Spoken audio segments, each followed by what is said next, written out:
बबलू हाथी सुबह सवेरे अकेले वन में टहलने के लिए निकला। वह अपने ही धुन में चला जा रहा था। लगता था उसके दिमाग में कोई उलझन है जिसे वह सुलझाने की कोशिश कर रहा था।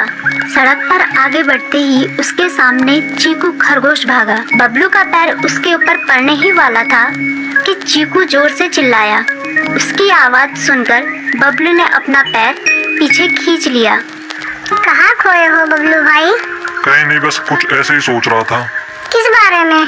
तुम जानकर क्या करोगे? शायद मैं तुम्हारी कुछ मदद कर सकूं। तुम तो जानते हो आजकल वन में कितनी चोरियां हो रही हैं, पर चोर का कोई अता पता ही नहीं है। इस बात को लेकर वन के सारे प्राणी चिंतित थे। वे वहाँ खुद को सुरक्षित महसूस नहीं कर रहे थे। अरे चीकू भाई, हम मजबूर हैं। हम चोर को पकड़ ही नहीं पा रहे हैं। वह बहुत चालाक है और अपने काम को बड़ी कुशलता से अंजाम दे रहा है। कहीं कोई सबूत ही नहीं छोड़ रहा। हमारे राजा इस बात को लेकर बहुत चिंतित हैं। यही कारण है कि हम सब इस बारे में सोच रहे हैं। अब तुम मेरी इसमें क्या मदद कर सकते हो? मैं कुछ सोचता हूँ, हो सकता है मुझे कोई उपाय सूझ जाए।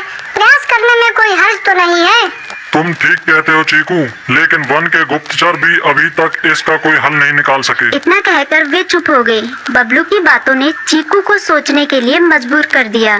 चीकू को उदास देखकर बबलू बोला, तुम अपना मन छोटा मत करो। मुझे अच्छा लगा कि तुमने मेरी परेशानी को समझा। कभी मैं भी इस वन के लिए गुप्तचर का काम करता था।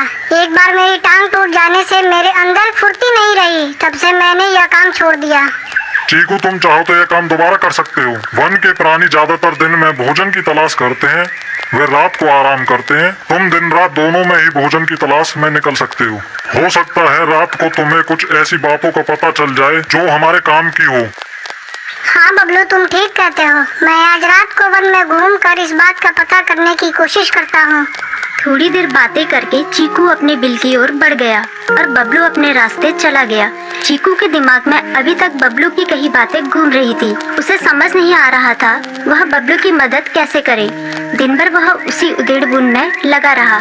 शाम होते ही चीकू कुछ सोचने लगा और वह चुपचाप बिल से बाहर निकल आया। चीकू की पत्नी ने देखा तो बोली, इस समय कहाँ जा रहे हो? बाहर खतरा है। खतरा तो सुबह भी रहता है, लेकिन खतरों से डरकर हम भूखे तो नहीं मर सकते। मैं बाहर घूम कर आता हूँ। इतना कहकर चीकू रात को बिल से बाहर निकल आया।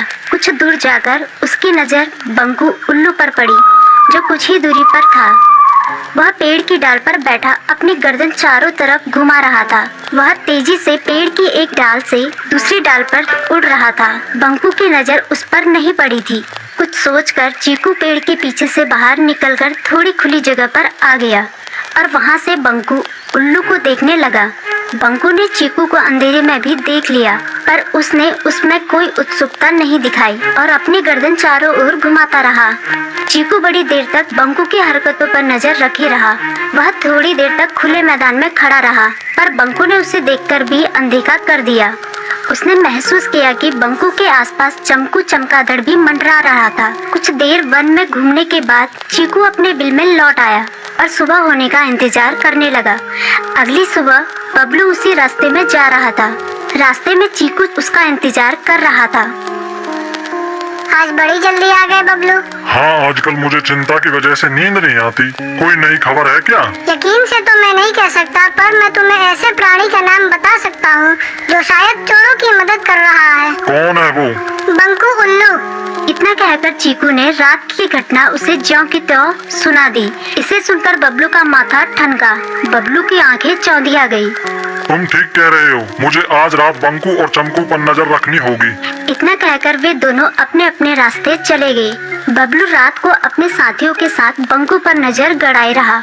उसकी संदिग्ध गतिविधियों को देखकर बबलू ने उसे उसके साथियों चंकी और संकी लोमड़ के साथ पकड़ लिया। बबलू ने सख्ती से पूछताछ करनी शुरू कर दी।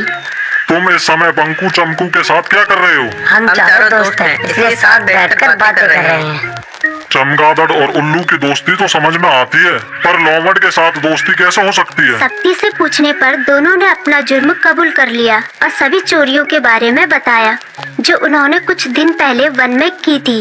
बबलू ने उनके चोरी का सारा सामान भी बरामद कर लिया। बंकू और चमकू को अभी तक समझ में नहीं आ रहा था कि वो इतनी आसानी से कैसे पकड़ में आ गई।